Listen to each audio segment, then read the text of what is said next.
देखो ये भी इशारा है। खड़े होने का मतलब क्या? सदगुरु दाता दयालु के जो अनमोल वचन जो 10 जुलाई 1952 से प्रसारित किए गए, 2012 तक आपने खूब सुना, लेकिन एक भी वचन तुम्हारे पास नहीं, और तुम इसीलिए शंका संदेह भूल भ्रम से बच नहीं पाए हो। जबकि बाबा जी ने क्या कहा, बच्चा मेरे बारे में कोई कैसी समस्या लाके खड़ी करे, तुम कभी विश्वास मत करना। पिछले राजनेताओं ने हमें भली बात अजमा लिया, सब तरह से जेल में बंद करके, मार डालने के लिए कटघरे में बंद करके, भोजन पानी हवा प्रकाश बंद करके सब देख लिया। लेकिन मैंने यही कहा, न मुझे कोई मार सकता है, न मुझे कोई धोखा दे सकता, न मुझे कोई धन दौलत सामान से खरीद सकता। मैं अपना काम करने आया हूं, काम करके ही जाऊंगा। तो ये वचनों को क्यों नहीं सुनते आप? ये सदगुरु वचन मेरा वचन नहीं है, उनके वचनों का मैं प्रसारण करता हूं, मैं उनका उपदेशक हूं, ये तो बात जरूर है। बाकी मैंने अपने लिए कुछ नहीं कहा, फिर आप शंका संदेह में क्यों पड़े? अब आइए तो अब हमारे तुम्हारे में ये फर्क है कि तुम यानी ये स्त्री देख रहे हो और मैं जीव देख रहा हूं, मैं जीवात्मा देखता हूं, तुम स्त्री रूप देख रहे हो। बस हमारे तुम्हारे में यही फर्क है। बस इसी तो तुम बोल भ्रम में पड़े हो कि हम जैसे वैसे ये है। अरे तुम्हारी रहनी गहनी हमारी रहनी गहनी में जमीन आसमान का अंतर है। मैंने समर्थ सतगुरु दाता दयालु का इतना जीवन निकला है सब उन्हीं के काम में। मैंने अपने शरीर का, इंद्रियों का, भोगों का कोई काम नहीं किया, कोई काम नहीं, निरंतर उन्हीं का प्रचार। और यही मांगा था कि अपने वचनों का प्रचार के देना, इससे मेरा भी मन ठीक रहेगा और मेरा मन आपके वचनों के प्रचार में लगा रहेगा, तो पाक साफ शुद्ध होना रहेगा। ये मांगा और उन्होंने दिया, और आज भी वही कर रहा हूं। सो पहले भी किया, आज भी कर रहा हूं। तो कम से कम बात को तो आपको सुनना चाहिए। इस समय कोई नहीं कह रहा, सब मुंह बंद किया। अपने घरों में 2 4 10 इकट्ठे करके कोई निंदा आलोचना भरे वहां कर लो तुम, लेकिन इस तरह आप जनमत नहीं लगा सकते। ये तुम्हारे में शक्ति सामर्थ्य नहीं है। ये पहला है कि सतगुरु पर मुझे कितना विश्वास है, मुझको अपने गुरु पर इतना भरोसा है, इतना विश्वास है कि जो कुछ कहा वो सब होगा, उसे कोई भी नकार नहीं सकता। लेकिन कहा समय का इंतजार करो। इंतजारी सब ने की, जिनको आपने भगवान कहा है। भगवान राम ने भी जो परिवर्तन करने आए उनको 14 वर्ष इंतजारी करनी पड़ी, और कहा? जंगल में। और राजपाट अयोध्या में नहीं, जंगल में। ये परिवर्तन का इतिहास देखिए। 14 वर्ष इंतजारी करनी, कृष्ण को 18 वर्ष इंतजारी करनी पड़ी। और सबरी भक्त थी, उसने भी 12 वर्ष इंतजार किया। अगर तुम अपने को गुरु भक्त कहते हो तो सबरी का प्रमाण ले लीजिए। उनके उसके गुरु मतंग ऋषि ने यही कहा, सबरी एक दिन तेरे घर भगवान राम खुद चल के आएंगे। ये है भक्त का कि भगवान को बुला लेता। अगर सच्ची भक्ति और निष्काम भक्ति है तो वो तुम्हारे पास हमेशा रहेंगे, कभी जा नहीं सकते, हमेशा रहेंगे। देखिए 12 वर्ष उसने इंतजार किया।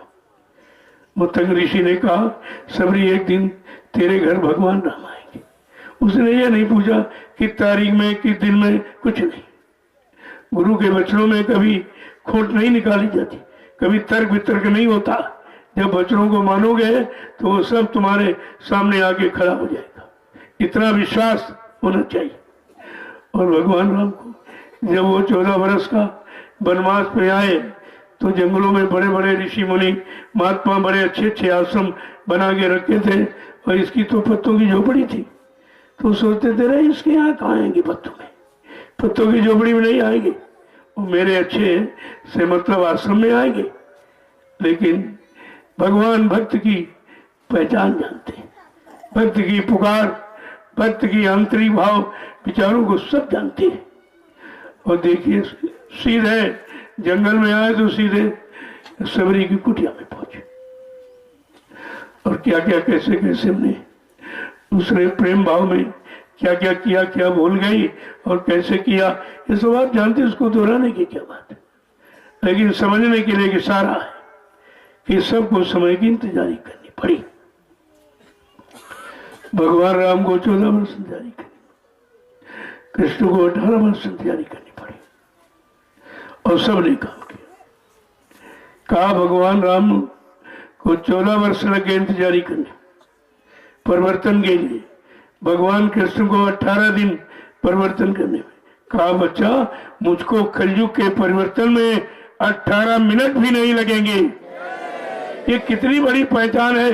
क्या ये कोई इंसानी शक्ल इस तरह से मतलब वादा कर सकता कि 18 मिनट में इतनी गंदगी। अरे वो तो अच्छे युग थे, जब अच्छे युगों में परिवर्तन के लिए उन शक्तियों को इतना इंतजार करना पड़ा। ये तो कलयुग का सबसे गंदा समय, सारी गंदगी भरी हुई, सब परेशान है, सब दुखी है, तरह तरह की बीमारियां, लड़ाई और झगड़े, सब तरह।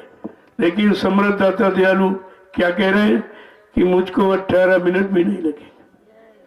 ये गुरु की, समृद्ध गुरु की पहचान है। तुम पहचान को भूल गए। क्या ये काम हम आप कर सकते हो? कम से कम ये भी तो आपको विचार करना चाहिए, ये वचन किसके हैं और कौन पूरा करेगा? क्या कोई अपने को सतगुरु कहकर इन वचनों को पूरा कर सकता, या अपने नाम के आगे संत लिखकर?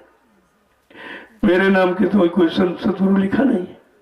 तुम सब जानते हो, आधार कार्ड लेकर तुमने सब देख लिया कि कोई संत लिखा है या सतगुरु लिखा है या भगवान सरकार, कोई महाराज लिखा है। फिर आप ये झूठा प्रचार क्यों करते हो? आधार तो सत्य है, आधार कार्ड सत्य, ये प्रमाण है। प्रमाण पा जाने की बाद में तुम ये टीका टिप्पणी इसमें समय क्यों खराब करते हो? देखिए कितनी बड़ी चीज सामने आ गई। और कहा ये सब होगा। कहा था जो जो मैंने कहा सब होगा। मैं उन्हीं की वाणी का प्रचार करता हूं, मैं कोई गुरु सतगुरु बन के तो नहीं करता हूं। और जो लोग अपने नाम के आगे संत सतगुरु लिख रहे हैं वहां तुम नहीं जाते हो, उनसे नहीं कहते हो भाई क्यों लिख रहे हो, क्यों हमारे गुरु पर कलंक लगा रहे हो? तुम क्या संत सतगुरु की महाराज सरकार बन गए हो? क्या कोई काम गुरु वाला करके तुम दिखा सकते हो? वहां जाने की हिम्मत नहीं। और जहां सच्चा काम हो रहा कितनी टीका टिप्पणी हो रही, जबकि मैं ऐसा कोई काम करता ही नहीं और न कभी ऐसा काम कभी किया। आप प्रचार करते कि बाबा जी इनको आश्रम से निकाल दिया था। मैंने कहा मैं कोई आश्रम पर रहा ही नहीं, मुझे जब बुलाएगा जब मैं गया, मैं कभी नहीं रहा। जब रहा नहीं तो निकालने का क्या सवाल? और जो निकालने की लिस्ट है जरा उस लिस्ट को पढ़िए, उसमें मेरा नाम, उसमें इन्हीं लोगों का सब नाम, इसीलिए हमको भी अपने साथ में जोड़ रहे। अरे ये भी तो देखो, जो 40 व्यक्ति थे उनमें मेरा नाम है। अब तो तुम नाम भी जान गए हो और काम भी जान गए हो, और आज जो कर रहा हूं ये भी काम भी आप देख रहे हो। ये सब जानकारी है आपके पास। हाँ गुरु जब बुलाता तो जाना पड़ता।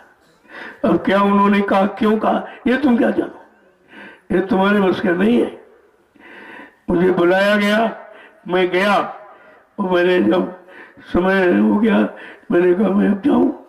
कहते नहीं वहां तुम्हारे पास क्या काम, खुद दिन यहीं रहो, भजन करो, सत्संग करो। अब आदेश तो ये हुआ है, और ये आदेश क्या कहते हैं, उनको निकाल दिया गया, उनको भगा दिया गया। अरे जिसको निकाला जाता, भगाया जाता, उस गुरु का प्रचार करता कि उनकी अवहेलना करता, उनकी बुराई करता? मैं निकाला भी गया और मैंने ही प्रचार शुरू किया। किसी की हिम्मत हिंदुस्तान में नहीं पड़ी जब मैंने शुरुआत की, क्योंकि मेरे गुरु पर ये कलंक लगाया जा रहा। मौत सबसे बड़ा कलंक है, मौत सबसे बड़ी सजा है। जब लोगों ने ये कह दिया मैं तुरंत निकल पड़ा उस सत्य को कहने के लिए। मेरे साथ कोई नहीं जुड़ा, 8 वर्ष में संदेश देता रहा। तब ये सब कहाँ गए थे? तब घरों में चूड़ियां पहने बैठे थे। आज ये सब निंदा आलोचना बुराई के बहादुर बन गए सब। कुछ नहीं, कोई नहीं निकला, किसी की हिम्मत नहीं पड़ी। हमसे भी लोग कहते थे अरे आप ये कह रहे हो, कोई नहीं कह रहा कि बाबा जी जीवित हैं, और आप ये कह रहे हो आपको गोली से मार दिया जाएगा, बम डाल दिया जाएगा, उनका प्रशासन है, जेल में बंद कर दिया जाए। हमने ये क्यों डराते हो, ये क्यों डरा रहे हो? हमको अपने गुरु पर पूरा भरोसा है। और जेल फेल की बात मत करो, मैं उनके साथ पहले भी जेल गया। ये जेल फेल की बात क्या करते? अरे जेल तो भजन घर है।